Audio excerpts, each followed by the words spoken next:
À Calais, il y a 2 mois, j'étais à l'article de la mort. Aujourd'hui, je me sens tellement bien. Tous ces médecins n'ont rien compris à ce que j'ai eu. Ah, ils ne comprennent jamais rien, sire. Enfin, sauf quand vous êtes mort. Et vous, cardinal, comment vous portez-vous? Oh, le corps, sire, le corps. Mais cela n'est rien. La tête et le cœur vont bien, et ils sont là pour vous servir. Enfin, tant que Dieu me prêtera vie. Ah non!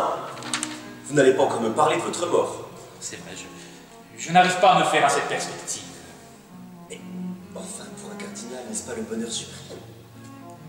L'heure tant attendue enfin de se présenter devant notre Seigneur. Oui. Eh bien... Et s'il n'y avait personne? Monseigneur, vous ne pouvez pas penser sérieusement chose pareille. Non, bien sûr, je ne peux pas. Vous avez raison. Il y a foule au ciel. Et pourvu qu'ils aient pensé à me garder une place, avec ma sale réputation. Vous ne l'aviez pas? Non. Ah si, je l'avais. Je l'avais, mais je ne l'exposais pas. Elle est d'une beauté très émouvante. Oui, Elle est un peu nue, non? Ah, oui, mais c'est Cupidon qui tend Psyché.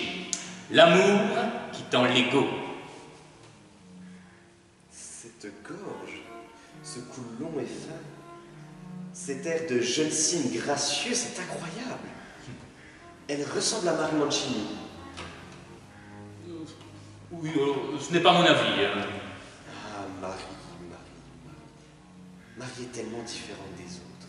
Tellement différente de toutes ces poules de cour froufroutantes. Vous savez qu'elle s'est beaucoup inquiétée pour moi pendant ma maladie.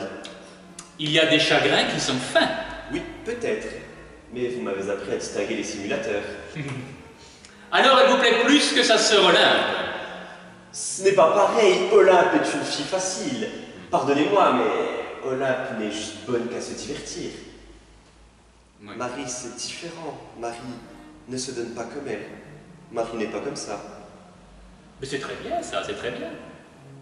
Et alors que faites-vous avec elle? Nous parlons. Ah, vous parlez. Et de quoi parlez-vous? Nous parlons de tout. D'art, d'astrologie, de poésie, de philosophie, même de politique. Ah. Et de la France? Beaucoup. Elle aime la France, tout comme vous. Oh, vous m'envoyez ravi. Alors, il est vrai que je ne la connais que peu. Hein. C'est normal. Vous ne venez jamais à mes soupers. Oui, c'est vrai. Oui, je préfère tricher aux cartes avec quelques impotents comme moi. C'est dommage. Elle a beaucoup d'esprit d'ailleurs, tout comme vous. Mais elle n'est pas un peu maigre? Non, c'est une fausse maigre. Alors, sire, je suis heureux de savoir que vous allez vous amuser avec elle. Monseigneur, je ne m'amuse pas avec elle. Marie n'est pas une fille. Quand je pense que sa mère voulait la mettre au couvent, oh, quel gâchis! Mais le couvent, c'est très bien. Le mariage est souvent pire, et certains sont des cauchemars. Et je sais de certaines femmes qui auraient 1000 fois préféré prendre le voile. Bon, enfin, on ne se marie pas pour être heureux. Bon, je ne dis pas que le bonheur n'existe pas dans le mariage, mais disons qu'il vient en plus, éventuellement. Et vous me dites tout cela le jour où on doit songer à me marier. Vous êtes déprimant aujourd'hui. Mais je crois vous instruire au mieux en vous disant le vrai. Alors, cardinal, instruisez-moi. Dites-moi le vrai. Selon vous, suis-je enfin prêt à exercer le pouvoir seul? Je dois bien songer qu'un jour vous ne serez plus là. Alors, selon vous, suis-je prêt à exercer le pouvoir seul? Eh bien... Eh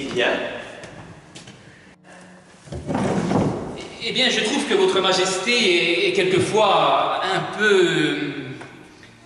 Oui. Vous voulez être aimé. Vous aimez peut-être un peu trop qu'on vous aime. Un roi doit l'être. Un roi doit être craint, d'abord. Aimé, d'abord. Craint. Le peuple, bien sûr, doit vous aimer, mais la cour, en revanche, doit vous craindre et vous trouver sans faiblesse. Ne mettez pas trop de sentiments dans vos affaires. Défiez-vous des paroles d'amour insincères. Insincère? Oui.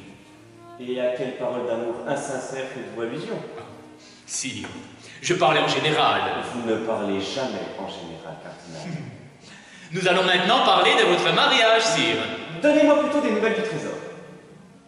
Mais j'y vais, comme à tous vos biens. On m'a dit que les caisses étaient presque vides. Qui dit cela? On m'a dit que les finances du royaume sont en faillite. Mais c'est faux, enfin, qui dit cela? Certainement des mauvaises langues. Qui? Peu importe. Mais enfin, vous semblez mettre en doute mon... Est-ce que vous me craignez, cardinal?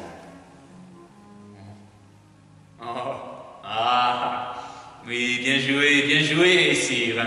C'est drôle comme vous êtes chatouilleux dès qu'il s'agit d'argent, cardinal. Oui, c'est vrai, je suis chatouilleux dès qu'il s'agit des intérêts de votre majesté. Oui, bien entendu. Et aujourd'hui, je suis heureux d'apprendre à votre majesté que nous allons enfin pouvoir négocier une paix qui nous soit très favorable. Ah, et alors quand serez-nous secrétaire de paix? Mais maintenant, tout de suite. Enfin, dès que la première condition en sera acceptée. Mon mariage avec la Fante? Et où est l'obstacle? L'obstacle venait de ce que Marie-Thérèse était la seule héritière de Philippe IV et qu'en vous épousant, elle vous apportait le royaume en dot. D'ailleurs, je me voyais déjà roi de France et d'Espagne. Oui, sire.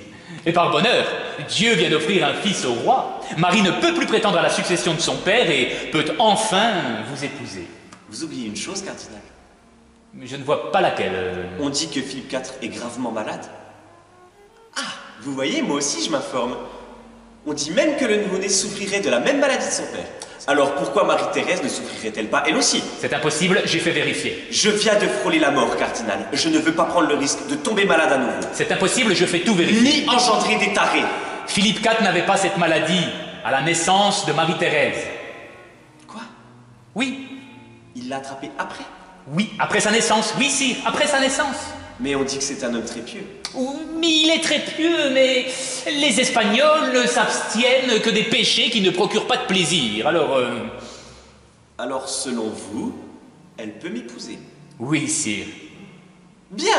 Alors, qu'est-ce qui s'oppose encore à ce projet de mariage? Ah. Les Espagnols veulent gagner la guerre par tous les moyens. Ils négocient en ce moment avec les Anglais pour qu'ils renoncent à leur alliance avec la France. Et ils nous déclarent la guerre. Que métier! Oh oui, c'est infernal, hein. Mais dis donc, cardinal, vous me la cachiez? Elle n'est pas si mal que ça. Elle a l'air d'avoir de jolis yeux en plus. Mais ce n'est pas l'infante, sire. C'est votre cousine, Marguerite Yolande de Savoie. Quoi? Oui. Veuillez me montrer tout de suite le portrait de l'infante, Éminence. Ah! Ces tergiversations espagnoles sont insupportables. Il faut conclure et vous marier. Alors, pour faire plier cette vieille statue de Philippe IV, j'ai une suggestion à faire à votre majesté. Ah, et c'est cela votre suggestion? Oui, nous allons faire semblant de vouloir épouser votre cousine, Marguerite Yolande de Savoie. Quoi? Oui, dans un mois, nous organisons de fausses fiançailles à Lyon. Nous le faisons immédiatement savoir aux Espagnols. Ils vont être furieux. Ils ne supporteront jamais que le roi de France préfère une petite Savoyarde à l'infante d'Espagne. Ils vont se précipiter et nous offrir l'infante sur un plateau en or. Il me semble que vous avez oublié quelque chose. Ah bon? C'est de me consulter. Ah oui, mais naturellement, il sera fait selon vos désirs, sire. Alors, enfin, ceci n'était qu'une suggestion, hein. Donc voici le portrait de l'infante, si toutefois les Espagnols hésitaient encore et si votre majesté préférait sa cousine. Voyons. Ouh là là. Ah oui. Oui, c'est Velasquez qui l'a peinte. Ah oui. En plus.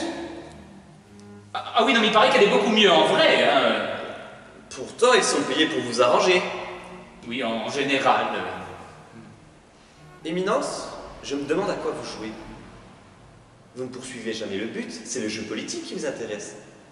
Je crois que si vous étiez Dieu, vous vous amuseriez à marier des vaches avec des chèvres. Oui, enfin pour le moment, il n'y a que votre majesté que je souhaite marier. Je vous rassure, cela m'amuse beaucoup. Je serais très heureux d'aller à Lyon. Quand partons-nous? Oh, mais dimanche, sire, en grand cortège. Il y aura 100 fourgons, 110 carrosses, 200 mulets. Très bien, nous allons beaucoup nous amuser alors. Oui. Je ferai galoper votre nièce, on m'a dit qu'elle adorait la chasse. Sire, ce ne serait pas raisonnable au moment où vous allez rencontrer votre cousine. Monseigneur, j'emmène qui je veux avec moi. Et que je sache, je ne suis pas encore marié. Et autrement pour les choses, je vais l'être très vite. Laissez-moi libre de vivre comme je le désire. Et d'aimer qui j'ai envie d'aimer ou non. Bien, sire, il sera fait selon votre désir. Belle journée, cardinal. Belle journée, sire. Belle journée.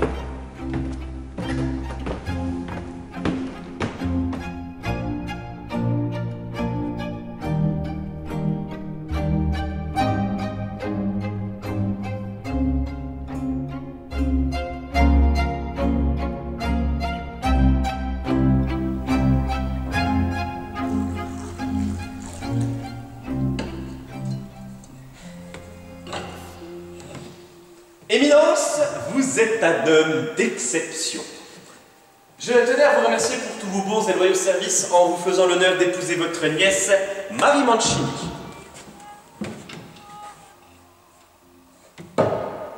C'est une plaisanterie, bien sûr. Ah non, je ne plaisante pas. Ce n'est pas comme vous qui voudriez me faire croire à une alliance improbable. Je ne vais pas attendre le bon vouloir d'un vieil espagnol mourant qui veut me faire épouser sa fillette en plus. Vous voyez, Éminence, je ne crois qu'en la victoire. Il ne faut pas être subtil avec ces Hidalgo, ils ne comprennent que la fessée. Et vous vouliez négocier, mais négocier quoi? Nos armées sont les plus puissantes sur le terrain.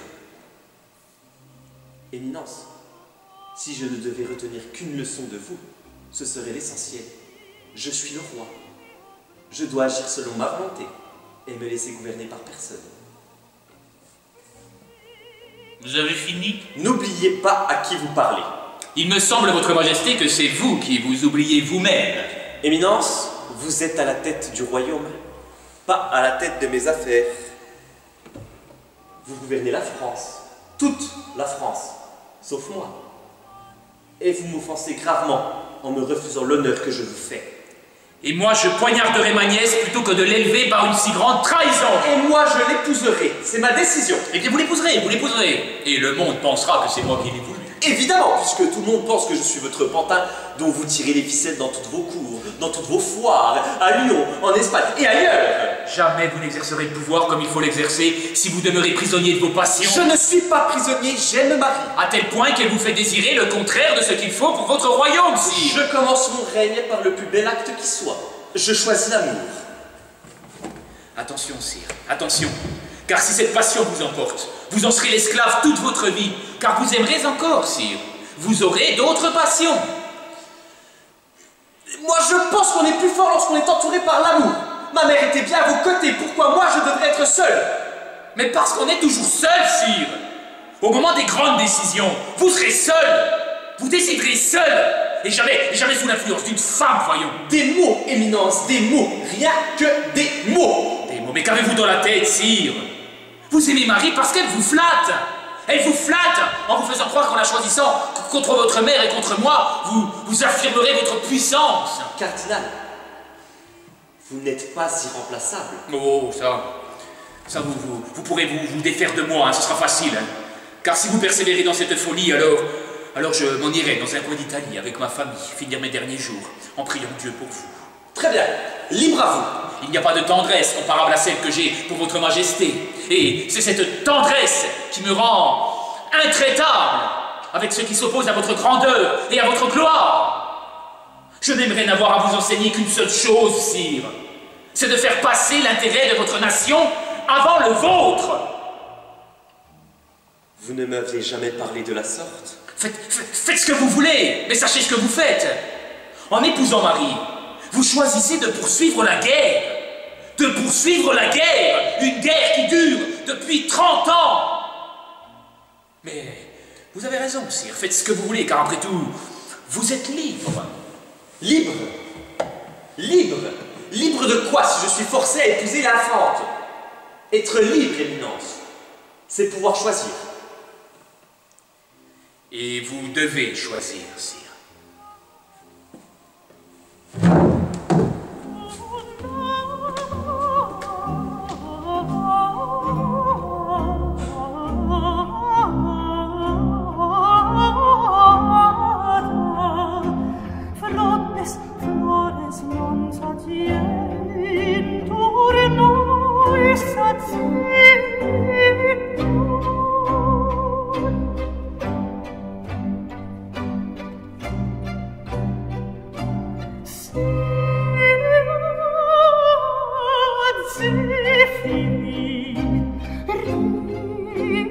Fini,